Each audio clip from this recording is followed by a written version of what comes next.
Ini sebagai mengungkap rahasia, dulu saya masuk Gontor itu nggak langsung diterima.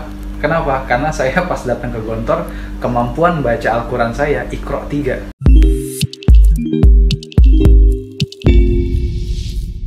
Assalamualaikum warahmatullahi wabarakatuh. Buat teman-teman YouTube yang lain, buat teman viewers YouTube, hari ini saya ingin ngobrol banyak dengan Kak Pangeran.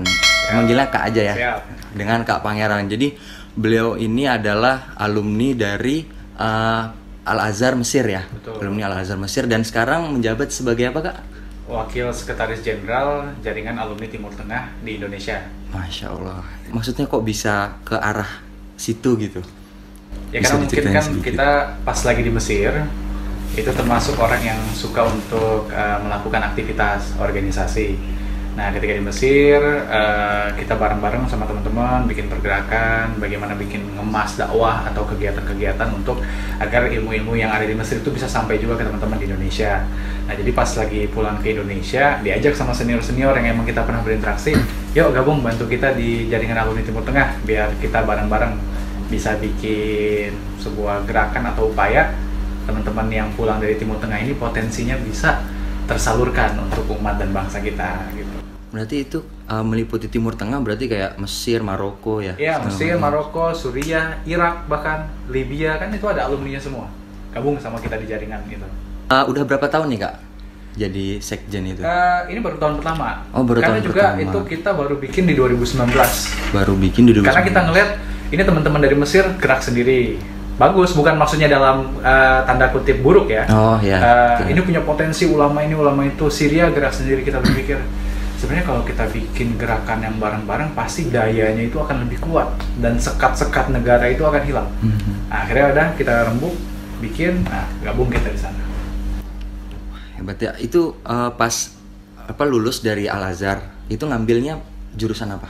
Nah, berangkat ke Mesir itu saya ngambil di kalau jurusannya namanya akidah filsafat. Kalau di Akidah Indonesia kan biasanya filsafat aja kan. Filsafat. Terus identiknya kalau orang belajar filsafat agak Iya, gitu. biasanya kayak gitu. Agak sudah Iya, tidak iya. mengenal lagi Tuhannya siapa. Iya, iya. Nah, kalau di Mesir, di Azhar itu justru akidah digandengkan dengan filsafat. Akidah. Seperti itu. Karena untuk memahami akidah itu logis kok. Dan orang ketika memainkan logikanya itu akan semakin kuat akidahnya. Nah, seperti itu. Makanya di Mesir itu kita belajar namanya akidah filsafat. Kalau jurusannya di sini namanya jurusan Usuluddin teologi. Udin. Seperti itu. Jadi kalau di sini filsafat itu biasanya mahasiswa filsafat malah jadi nggak Identiknya percaya, gimana gitu kan? malah jadi nggak percaya Tuhan. Kalau ini malah mendekatkan diri pada Allah ya. Ya, betul. Jalannya gimana tuh, Kak? Sehingga boleh cerita sedikit nih sebelum ke yang lain gitu. Dari awalnya tuh gimana bisa nyampe ke Al-Azhar? Nah, ini alhamdulillah pastinya itu kan udah rezeki ya dari Allah ya, karena banyak yang keinginan tapi belum semuanya itu diberikan Allah kesempatan yang sama. Memang dulu di pesantren, namanya pesantrennya Gontor di Jawa Timur. Masya Allah. Jadi itu memang kita dari pondok itu sudah belajar bahasa Arab dan juga belajar Al-Quran, ya kan? Bahkan kalau dari awalnya belum bisa. Kenapa? Karena ini sebagai mengungkap rahasia, dulu saya masuk Gontor itu nggak langsung diterima. Kenapa? Karena saya pas datang ke Gontor, kemampuan baca Al-Quran saya Iqra 3. Iqra Dan 3. umur saya waktu itu 15 tahun. Padahal istilahnya kalau di masyarakat umum ya kakak nih udah bisa ngaji lah, cuman Harusnya Ah. umur segitu harusnya sudah Harusnya. bisa ngaji. Tapi waktu itu kita masih belajar di Iqra, dan itulah kita di pondok digembleng, dipacu seperti itu, bukan hanya untuk bisa baca Al-Qur'annya tapi memahami arti-artinya. Nah, nanti setelah lulus dari Gontor ada tes ke Mesir. tes Mesir. Syaratnya itu sudah bisa bercakap, sudah bisa membaca literasi dalam bahasa Arab, dan juga hafal Al-Quran 2 juz. Dites dan dinyatakan lulus, berangkat ke Mesir. Pas keahlian bahasa Arabnya itu ada kayak ujiannya gitu nggak, levelnya gitu? Ada, jadi kita ada ujiannya secara lisan.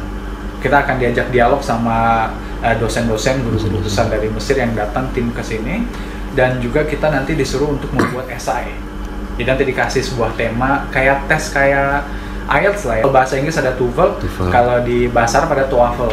Nah, jadi kemampuan kita bagaimana untuk memahami dalam bahasa Arab. Itu banyak nggak sih, Kak? Maksudnya kan dari alumni nih yang alumni Gontor atau yang dari Indonesia deh, yang non Gontor juga, yang dari umum, banyak nggak sih Kak yang kayak kuliah ke Timur Tengah pakai beasiswa gitu? Oh banyak. Sekarang kita itu bahkan ya kalau ngelihat itu 15% komposisi dari mahasiswa Indonesia di Mesir itu alumni Gontor. 15%. 15%-nya. Jadi kita di Mesir itu sekarang ada sekitar 8.000. Kebayang 15%-nya berapa ya? Ya, sekitar 10-15%. Karena saya ngikutin dulu ketika 4.000 orang mahasiswa Gontornya ada 4.200, 4.500, sekitar 10-12%, maaf. Itu karena memang kemampuan bahasa Arab yang diminta, dan kita di Gontor itu sudah memang wajib ngomong pakai bahasa Arab. Itu. Katanya di sana kalau nggak ngomong bahasa Arab, bahasa Inggris ya Kak? Ya, kalau di sana kalau nggak ngomong bahasa Arab, bahasa Inggris. Kalau kita ketahuan ngomong bahasa Indonesia, dijemur gitu. Terus Kak, kan banyak nih tadi kata Kak kan kayak 10-12% gitu yang kuliah di Timur Tengah. Tapi kenapa kayak yang ya saya sebagai orang yang nggak nyebur ke sana ya, kenapa kayak di media tuh, ya bukan di media, kayak ke teman-teman kayak yang kuliah di sana tuh ya kita image-nya kayak jarang aja, terus kuliah di sana ya udah pasti jadi ustadz, dai. Nah, kalau bisa dilihat sebenarnya nih karakteristik ini. Kita kan di Universitas Al-Azhar ya. Nama Al-Azhar itu adalah nama yang sangat-sangat besar. Dan itu sudah berlangsung 1000 tahun. Maka ketika di Gontor, saya ingat Kiai Haji Hasan, itu Hasan Abdul Sahab, pemimpin pondok kita, dia bilang gini, kalau misalnya kamu pingin ibadah, sebaik-baik tempat ibadah, kamu pergi ke Mekah, di sana ada Ka'bah. Kalau kamu ingin belajar Islam, sebaik-baik tempat kamu pergi ke Mesir. Kenapa? Karena Al-Azhar itu adalah kiblatnya ilmu pengetahuan. Nah, seperti itu. Nah, akhirnya teman-teman merasa ketika dia membawa nama Al-Azhar, itu beban berat banget. Ya, itu beban berat banget. Maka nggak semuanya mengatakan atau sengaja menonjolkan saya alumni Al-Azhar. Nah, jadi ketika pulang itu kita taunya itu penceramah, oh itu ustadz, oh itu misalnya dia aktivis, oh itu misalnya dia dosen. Tapi kita nggak tahu dia itu adalah ternyata alumni Al-Azhar. Karena setelah kita ngomong berat ya. Sekarang gini kan, kayak misalnya, atau mungkin ada yang sudah terkenal, kayak misalnya kita tentang ketika cinta bertasbih, ayat-ayat cinta. Dia kan nggak bilang saya alumni Al-Azhar. Iya. Orang tahu novelnya menikmati, di situ ada dakwahnya, di situ ada agamanya, tapi dia tidak bilang dia adalah alumni Al-Azhar.